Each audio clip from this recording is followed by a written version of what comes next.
Anand purchased an item and incurred rupees 169 in repair expenses. Subsequently, he sold it to Bharat with a 25% profit. Eventually, Bharat sold the item for rupees 4,480, making a 44% loss. What was the original cost of the item for Anand? देखिए बोला गया कि आनंद का original cost क्या है ये निकालना है हमें। तो हम लोग मानते हैं आनंद का ओरिजिनल कॉस्ट कितना है? ओरिजिनल सीपी 1 से। लेकिन ये ओरिजिनल सीपी आनंद ने खरीदा, लेकिन खरीदने के बाद आनंद ने क्या किया? 169 रुपीज खर्चा किया किसके लिए? रिपेयर के लिए। किसी चीज खरीदा, उसके बाद रिपेयर करने के लिए 169 खर्च कर दिए। तो आप आनंद का न्यू सीपी क्या होगा? देखिए न्यू जो कॉस्ट प्राइस होगा एक्स प्लस 169 होगा। अब आनंद का जो प्रॉफिट लॉस होगा वो इसी प्राइस के ऊपर होगा, क्योंकि देखिए उन्होंने कॉस्ट प्राइस के ऊपर एक्स्ट्रा पैसा लगा दिया। तो अब जब बेचेगा उन्होंने, इस प्राइस के ऊपर प्रॉफिट होगा या तो लॉस होगा। तो अब देखिए क्या बोला गया, क्वेश्चन में बोला गया subsequently he sold it to Bharat. आप वो भारत को बेच रहा है आनंद किस कितना परसेंट प्रॉफिट में? 25% प्रॉफिट में। तो चलिए देख लेते हैं कॉस्ट प्राइस अब क्या है, आनंद का इतना है। अब प्रॉफिट क्या होगा उनका? 25%। तो सेलिंग प्राइस क्या होगा? देखिए एक्स प्लस 169 इंटू, देखिए 25% का मतलब क्या होता है? 25% का मतलब होता है 1/4। इसका मतलब किसी चीज का कॉस्ट प्राइस अगर 1 रुपीज होगा, उसके ऊपर 1/4 रुपीज का प्रॉफिट होगा, तो सेलिंग प्राइस क्या होगा? देखिए 1 + 1/4। इसका मतलब 5/4 होगा सेलिंग प्राइस। तो आनंद का कॉस्ट प्राइस इंटू देखिए 5/4।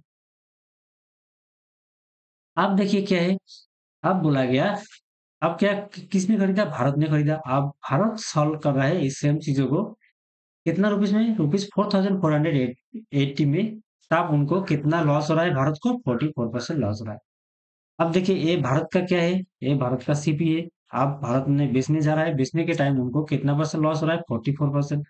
44% का वैल्यू क्या आता है? देखिए 44% का जो वैल्यू आता है वो होता है 11/25। इसका मतलब क्या है? 1 रुपीज किसी चीज के ऊपर 11/25 का लॉस हो रहा है। तो सेलिंग प्राइस क्या होगा? देखिए 14/25 होगा।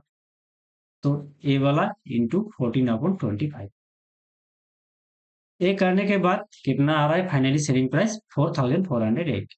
ए इक्वल टू 4,480 आएगा। इसको सॉल्व करेंगे तो एक का वैल्यू आ जाएगा हम लोगों को। चलिए इसको सॉल्व कर लेते हैं।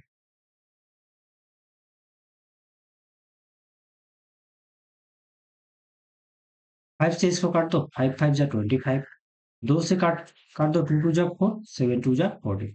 7 से काट दो, 7×6 = 42। 2 रहेगा, देखिए 28 हो जाएगा। 4×7 = 28, 4 एक जीरो रहेगा, 640 आ रहा है।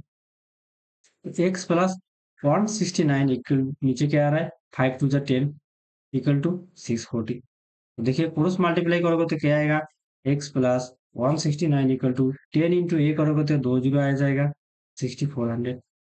एक्स इक्वल टू क्या आ जाएगा? इसको अगर राइट साइड में ले जाएंगे तो माइनस हो जाएगा। 6400 से 169 को माइनस करेंगे तो क्या आएगा? देखिए 10 से 9 को माइनस करेंगे 1, फिर से 10 से 7 को माइनस करेंगे तो 3, 4 से 2 को माइनस कर देंगे तो 2, ये क्या आ जाए? 6 6 ही रहेगा। तो एक्स इक्वल टू क्या आ रहा है? 6231। इसका मतलब रुपीस, जब वैसे का आनंद का ओरिजिनल कॉस्ट प्राइस क्या है?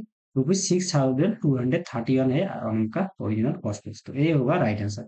गलती से इसके साथ 169 मार्क ऐड करिए, क्योंकि देखिए ओरिजिनल कॉस्ट प्राइस चाहिए था हमको आंसर में, ये वाला न्यू कॉस्ट प्राइस नहीं चाहिए था। तो राइट आंसर क्या होगा? 6231।